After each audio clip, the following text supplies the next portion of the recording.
চুপ থাকার অভ্যাস করেন। সবসময় কথা বলতে হবে না, মাঝে মাঝে চুপ থাকার অভ্যাস করেন।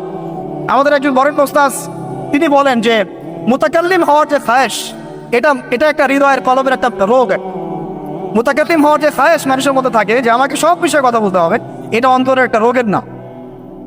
তো এটা যদি একটা ইবাদত হয় তাহলে সিরাতের সুন্নতে আসতে হবে, আমরা এগ্রিত।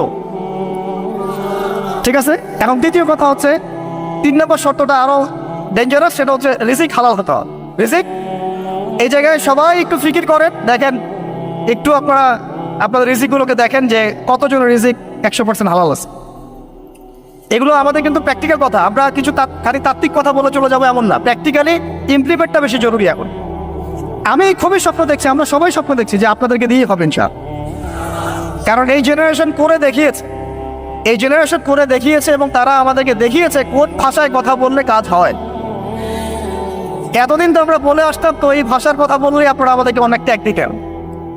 ঠিক আছে, দেখেন জালেম জুলুম করলো, মাজলুম দাঁড়ায় গেল। এই তো জালেম জুলুম করলো, মাজলুম দাঁড়ায় গেল প্রতিবাদের জন্য, প্রতিবাদের ভাষায়। আপনারা আমাকে বলেন তো, জালেমের বিরুদ্ধে মাজলুম যখন দাঁড়িয়েছে তারা কি খালি হাতে দাঁড়িয়েছিল? জালেম যখন 2টা মাইট দিয়েছে, মাজলুম কি 2টা মাইট দেয় নাই?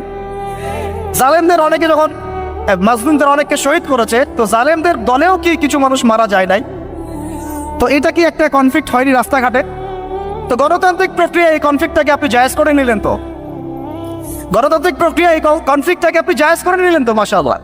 রেহাত শব্দ বলি আপনি আমার দিকে তেড়ে আসেন, বিষয়টা এটা সেম বিষয়, একই বিষয়। আপনি জালেমের এগেইনস্টে দাঁড়াইছেন, মাজলুম জুলুমের শিকার হতে হতে হতে আমাদের ভাই আবু সাইদ জীবন দিল, মুগ্ধরা জীবন দিল, সবার একটা সিম্পেথি তৈরি হলো।